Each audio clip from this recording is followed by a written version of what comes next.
बिस्मिल्लाहिर्रहमानिर्रहीम। अस्सलाम वालेकुम स्टूडेंट्स, बायोलॉजी क्लास 10th। आज का हमारा टॉपिक है नर्वस सिस्टम। नर्वस सिस्टम क्या है, उसके कितने कंपोनेंट हैं, कौन कौन सी चीज़ें इसमें होंगी, ये आज हम जो है वो डिस्कस करेंगे। So let's see what is the nervous system.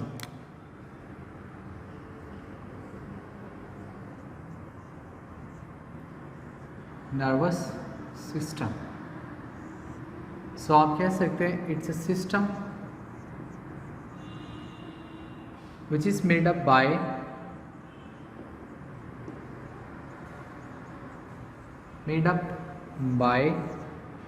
a structural and functional unit which is made up of by neuron। ये एक ऐसा हमारे पास सिस्टम है जो न्यूरॉन से मिलकर बना होता है, उसे हम कहते हैं कि ये नर्वस सिस्टम है। ठीक है, इसका फंक्शन क्या होता है? इसका फंक्शन डिफरेंट है। फॉर एग्जांपल आप देखें, इम्पल्स रिसीव करना, ठीक है, फिर इसको एनालाइज करना और उसके बाद ऑर्डर भेजना और फिर रिस्पॉन्स क्रिएट करवाना, ठीक है, रिस्पॉन्स लेना, ये सारा इसका फंक्शन। मतलब इसमें डिफरेंट आपके आ जाते हैं काम। किसी चीज़ को रिसीव करना, मैसेज आ रहा है, मतलब किसी किस्म का स्टिमुलाई, उसको डिटेक्ट करना, फिर उसको आगे ट्रांसफ़र करना, फिर उसको एनालाइज करके वापस ऑर्डर भेजना, मैसेज भेजना, काम करवाना। ठीक है, सो ये जितना भी काम होता है it is under the control of nervous system. ठीक है, इसका यूनिट आपके पास क्या है? न्यूरॉन। कि ये तमाम के तमाम न्यूरॉन से मिलकर बने होते हैं। ठीक है, अब आप देखिए इसकी दो टाइप है हमारे पास नर्वस सिस्टम की। टाइप अगर आप देखिए ना, types of nervous system, it contain two type. Number 1 central nervous system और नंबर 2 पेरिफेरल नर्वस सिस्टम। ये दो मेजर टाइप हैं। ठीक है बेटा, सो हम इनको वन बाय वन डिस्कस करते हैं। सेंट्रल नर्वस सिस्टम की अगर आप बात करें, it is made up of brain and spinal cord, यानी ब्रेन और स्पाइनल कॉर्ड इसमें आते हैं। और दूसरा आप ये भी कह सकते हैं it is made up of associated neuron. कि ये एसोसिएटेड न्यूरॉन या इंटर न्यूरॉन से मिलकर बना होता है और इसका काम मैसेज को रिसीव करके एनालाइज करके फिर ऑर्डर भेजना। यानी ब्रेन और स्पाइनल कॉर्ड जो है ये इसके मेजर कंपोनेंट हैं सेंट्रल नर्वस सिस्टम। इसको सेंट्रल कहा क्यों गया है? बिकॉज जिनमें प्रेजेंट होता है उसमें फिजियोलॉजिकली और या कह लें morphologically it's a centralised nervous system. ठीक है, सेंटर में होता है ये, यानी हमारा ब्रेन और स्पाइनल कॉर्ड देखें बॉडी के सेंटर में है ये। ओके, दूसरा इसके अंदर जो नर्व्स आती हैं ऑरिजिनेट होती हैं वो डिफरेंट टाइप की होती हैं, लाइक जो इससे निकलती हैं cranial and spinal nerve. Cranial होती है जो ब्रेन से निकलती है, स्पाइनल होती है जो स्पाइनल कॉर्ड से निकलती है। ठीक है, तो इन्हीं की बेस पे एक दूसरा नर्वस सिस्टम है PNS, that mean a peripheral nervous system. ठीक है, पेरिफेरल नर्वस सिस्टम जो है वो अब ये किससे मिलकर बना होता है? एक्चुअल में it's a nervous system which is made up of all nerve network which is spread through out the body through out body. यानी जो बॉडी के ऊपर फैला हुआ होता है ना, उसे हम कहते हैं कि ये पेरिफेरल नर्वस सिस्टम है। और बॉडी के ऊपर सारी नर्व्स होती हैं। उन नर्व्स में कौन कौन सी नर्व्स आती हैं जो ये बना रही होती हैं? तो उसमें देखें, नंबर 1 स्पाइनल नर्व्स और नंबर 2 क्रेनियल नर्व्स। ये नर्व्स ब्रेन और स्पाइनल कॉर्ड से निकलती हैं, पूरी बॉडी के ऊपर फैल जाती हैं, तो मिलकर फिर ये बना रही होती हैं पेरिफेरल नर्वस सिस्टम। ठीक है बेटा, पेरिफेरल। अगर आप इन दोनों में देखें ना, तो यूनिट क्या है? यूनिट तो वही है ना, न्यूरॉन। यही इसका यूनिट है। और इसके साथ एक चीज़ आपने और पढ़ी थी, गैंग्लियन, ठीक है, ये थी। अगर आप इसको डायग्रामेटिकली देखें, लेट्स सी, हम सपोजिंग जो बना लेते हैं ये ह्यूमन बॉडी कार्टून आप बना सकते हैं, क्योंकि थोड़ा सा बड़ा ही बना लें।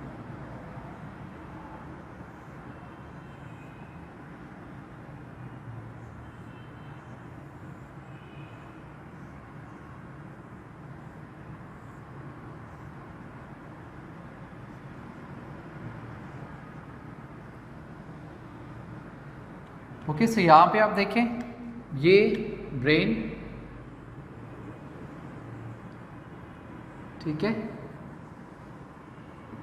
यहाँ से नीचे ये बैकबोन के अंदर ये स्पाइनल कॉर्ड, तो ये कलेक्टिवली क्या बनाते हैं, सेंट्रल नर्वस सिस्टम। अब इससे नर्व्स निकलती हैं, जो ब्रेन से निकलेंगी वो क्रेनियल नर्व्स, जो स्पाइनल कॉर्ड से निकलेंगी वो स्पाइनल नर्व्स। तो इसमें देखिए बेटा, ये सारी नर्व्स इससे निकल रही हैं, ये सारी फैल रही हैं, ठीक है, ये यहाँ भी ये जाती हैं, यहाँ भी ये जाती हैं, ठीक है। तो ये जो नर्व्स है ना, स्पाइनल नर्व्स, ये आपके पास, और उसके साथ यहाँ पे जो आपके पास क्रेनियल नर्व्स हैं, अब ये कलेक्टिवली आपके पास क्या बना रही हैं, ये वाला PNS, पेरिफेरल नर्वस सिस्टम, ठीक है। तो आप इसको देखिए, ये सेंट्रलाइज्ड है, सेंट्रल नर्वस सिस्टम, ये पेरिफेरल है, पूरी बॉडी के ऊपर फैला हुआ है, नर्व सारी, ये कलेक्टिवली आपके पास पेरिफेरल नर्वस सिस्टम बना रही होती है, ठीक है। तो ये दो हमारे नर्वस सिस्टम के कंपोनेंट हैं, सेंट्रल नर्वस सिस्टम और इसके साथ साथ पेरिफेरल नर्वस सिस्टम, ठीक है। दोनों के यूनिट न्यूरॉन्स और गैंग्लियंस हैं। So now let's discuss about central nervous system.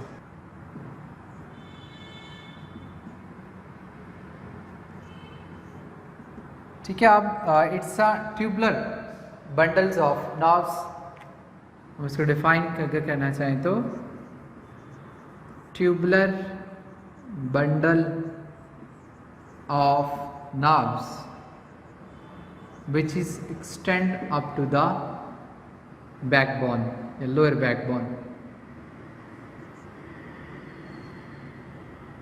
lower backbone, यानी बैकबोन के एंड तक ये फैला हुआ होता है। And it start from the stem, brain stem,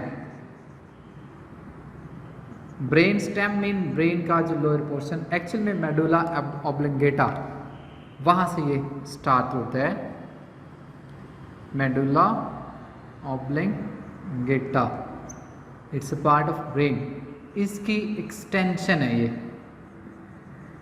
मतलब यहाँ से आगे वो फैलता है। तो ट्यूबुलर है, बंडल्स है नर्व्स का, ठीक है। आप देखेंगे ना, तो ये इस तरह से एक पूरा नर्व बंडल है ये, ठीक है,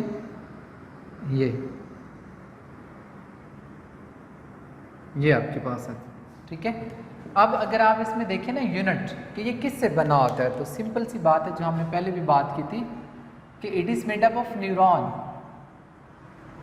और उसके साथ कुछ हेल्पिंग सेल्स, गैंग्लियन, इनसे बना होता है। अब इसमें कौन से न्यूरॉन्स होते हैं, एसोसिएटेड न्यूरॉन्स इसमें प्रेजेंट होते हैं, या आपने एक और नेम सुना होगा इन्हीं का ही है, और वो क्या है, इंटर न्यूरॉन, ठीक है। So it is made up of inter neuron, यानी न्यूरॉन तो है ना, तो उसकी 3 टाइप थी, आपके पास सेंसरी न्यूरॉन थे, मोटर न्यूरॉन थे और इंटर आर एसोसिएटेड न्यूरॉन थे। तो ये एसोसिएटेड न्यूरॉन से और इंटर न्यूरॉन से मिलकर बना होता है, ठीक है। इसकी लेंथ अगर आप देखें ह्यूमन बीइंग के अंदर, तो it is nearly about 40 centimetre, thickness thumb, इंसानी अंगूठे के बराबर तकरीबन इसकी मोटाई जब होती है, ठीक है। अगर आप इसकी बात करें प्रोटेक्शन की, प्रोटेक्शन इसकी कैसे हो रही है, प्रोटेक्शन, तो प्रोटेक्शन में क्रेनियल बोन्स यानी वर्टिब्रल कॉलम ठीक है। वर्टिब्रल कॉलम के अंदर क्रेनियल बोन्स होती हैं, लेड्स भी आप उसको कह सकते हैं, उनका नेम है मेनिंजीज। मेनिंजीज इसको प्रोटेक्ट कर रही होती है, मतलब वर्टिब्रल कॉलम उसकी बोन्स की लेयर्स वो इसको प्रोटेक्ट कर रही होती हैं किसी किस्म के भी जो फिजिकल इंजर्ड होने का चांस होता है उससे, और उसके साथ माइक्रोबियल इन्फेक्शन से भी डिफेंड कर रही होती है, ठीक है। तो ये इसकी प्रोडक्शन है। और इसके सेंटर में अगर आप देखें तो एक ट्यूब होती है जिसे आप स्पाइनल कैनाल भी कह सकते हैं, कैनाल। ये कैनाल इंटरनली प्रोटेक्ट कर रही होती है, शेप को भी मेंटेन करती है। इसके अंदर एक फ्लूइड होता है cerebrospinal fluid, cerebro spinal fluid, ठीक है। ये इसमें प्रेजेंट होता है इस कैनाल के अंदर। ये एक्चुअल में कुशन लाइक काम करता है, तकिए की तरह। अगर कोई थोड़ी बहुत फोर्स लगती है ना तो ये बर्दाश्त करवा देता है उससे फिर क्या होता है, स्पाइनल कॉर्ड जो है वो डैमेज नहीं हो पाता, ठीक है। तो ये इंटरनल प्रोडक्शन दे रहा है और वर्टिब्रल कॉलम जो है वो एक्सटर्नल प्रोडक्शन वो दे रहा होता है, ठीक है। अब अगर आप देखें स्ट्रक्चर में अगर आप देखना चाहें तो आप लेट्स सी आप उसका क्रॉस सेक्शन आप ले लें एक ट्यूब का अगर क्रॉस सेक्शन आप इस तरह से राउंड ले लें तो ये आपके पास आ जाएगा क्रॉस सेक्शन जो आपने लिया होगा, ठीक है। यहाँ से एक छोटा सा इस तरह से आप बटन बना सकते हैं, इधर से भी आप बना लें, ठीक है। ये आप ऊपर से देख रहे हैं, ठीक है, अपवर्ड। अब इसके दो रीजन है, एक होता है ग्रे मैटर और एक होता है वाइट मैटर, ठीक है। जो सेंट्रलाइज्ड होता है ना वहाँ पे अमूमन जो है वो इसका ग्रे मैटर प्रेजेंट होता है इनर साइड पे, ठीक है। ग्रे मैटर बटरफ्लाई जैसे ये शेप इसकी आती है।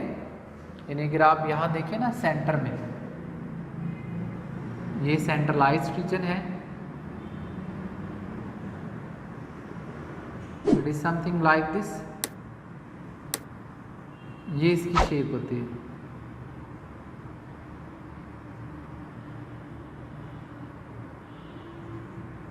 ठीक है। तो ये क्या है, ग्रे मैटर।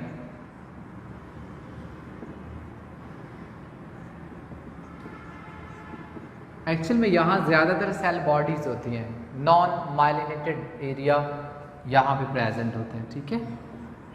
नॉन माइलिनेटेड मतलब ऐसे जिसके ऊपर फैटी लेयर नहीं प्रेजेंट होती, वो नॉन माइलिनेटेड एरिया है।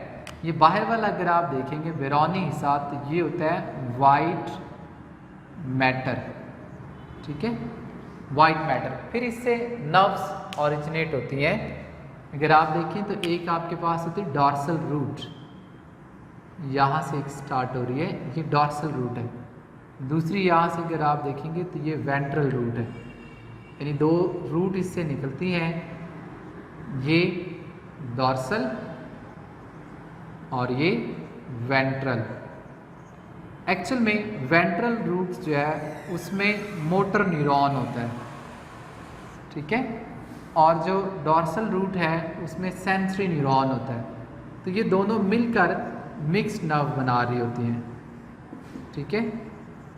मिक्स्ड नर्व यानी डॉर्सल एंड वेंट्रल यानी sensory and motor neuron mix nerve बना रही होती है। फिर यहाँ पर गैंग्लियॉन्स प्रेजेंट होता है जो उसकी प्रोडक्शन या सपोर्ट के लिए प्रेजेंट होता है। तो ऐसे जो स्पाइनल नर्व्स हैं ऑलमोस्ट 31 और 32 पेयर ओरिजिनेट होते हैं जो बॉडी के ऊपर फैले हुए होते हैं, ठीक है। इसके अलावा अगर आप देखें फंक्शन ऑफ स्पाइनल कॉर्ड, तो एक तो ये कि it will create a link between part of the body और उसके साथ साथ ब्रेन, यानी ब्रेन एंड बॉडी पार्ट्स के दरमियान लिंक क्रिएट करता है। और सेकंड इसका फंक्शन होता है it perform many reflex action, ठीक है। बहुत से रिफ्लेक्स एक्शन जो है ये परफॉर्म करवा रहा होता है। So what is a reflex action? Reflex action, that means rapidly occurring emergency response. There is no involvement of a brain in such type of response. यानी ये ऐसे रिस्पॉन्स होते हैं जो बहुत तेज़ी के साथ होते हैं और इसमें ब्रेन की इन्वॉल्वमेंट नहीं होती एमरजेंसी में। फॉर एग्जांपल आप देखें ना कि किसी गर्म चीज़ को आपका हाथ लगा यूँ और आपने फ़ौरन से खींच लिया, तो क्या आपने सोच समझ के खींचा? नहीं, आपने बगैर सोचे हाथ खींचा। तो ये रिफ्लेक्स एक्शन है। आप बॉयज़ बाइक पे आप जा रहे हैं तो आगे से कोई भी इंसेक्ट आपकी आंख में जाता है तो आपकी आंख फ़ौरन से शट हो जाती है, बंद हो जाती है। तो क्या आप सोच समझ के आंख बंद करते हैं? नहीं। तो ये इनवॉलंटरी रिस्पॉन्स होते हैं जो कॉन्शियस कंट्रोल में नहीं होते। अगर इनवॉलंटरी रिस्पॉन्स बहुत तेज़ी के साथ हो रहा है तो हम उसे कहते हैं ये रिफ्लेक्स एक्शन है। ठीक है, लेट्स से अगर आप जा रहे हैं, आपके पाँव में जूता नहीं है या वैसे कोई चीज़ पाँव पे लगती है तो आप एब्रप्टली अपना पाँव ऊपर उठा लेते हैं, अचानक से पाँव उठा लेते हैं। तो वो जो पाँव उठाया जा रहा है वो आपने सोच समझ के तो नहीं उठाया, एकदम से उठाया ना, तो इसे आप क्या कहेंगे? Reflex action. ठीक है, सो ये स्पाइनल कॉर्ड के फंक्शन है। ये टॉपिक लॉन्ग के लिए भी इम्पॉर्टेंट है और शॉर्ट के लिए भी इम्पॉर्टेंट है। ठीक है बेटा, सो वीडियो आप देखें, उसमें लाइक करें और कोई बात अगर नहीं समझ में आती तो आप कमेंट्स करें, मतलब वहाँ पे क्वेश्चन भी पूछा जा सकता है, then I will reply you. Okay बेटा, टेक केयर, अल्लाह हाफिज़।